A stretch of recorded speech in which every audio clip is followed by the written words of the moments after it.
একদিনের কথা, গভীর অরণ্যের ভেতর দিয়ে হাঁটছিল এক তরুণী, নাম তার সুসান। শান্ত স্বভাবের মেয়েটি সবসময় ফুল আর পাখির সঙ্গেই সময় কাটাতে ভালোবাসত। হঠাৎই ঘন গাছের আড়াল থেকে এক অদ্ভুত আলো চোখে পড়ল। কৌতূহলী হয়ে এগিয়ে যেতেই তার নিঃশ্বাস আটকে গেল। সামনে পড়ে আছে এক অপরূপ সুন্দরী পরী। তার রূপ যেন চাঁদের আলোয় গড়া, কিন্তু সাদা পাখনা দুটি রক্তে ভিজে গেছে। কপালে আঘাত, ঠোঁটে কষ্টের ছায়া। সুসানের বুক ভেঙে এল। সে তাড়াতাড়ি পরীকে কোলে তুলে নিয়ে নিজের কুঁড়েঘরে নিয়ে এল।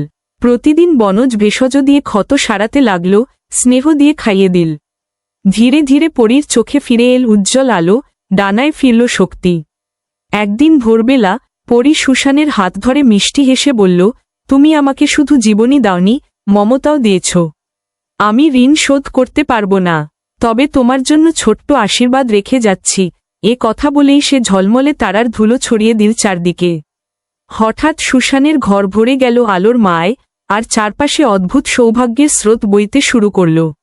এরপর থেকে সুসানের জীবনে আর কোনো অভাব রইল না। যেখানে যেত সেখানেই মানুষ তাকে ভালোবাসত, প্রকৃতি তাকে আশীর্বাদ করত। সুসান আনন্দে ও শান্তিতে জীবন কাটাতে লাগল।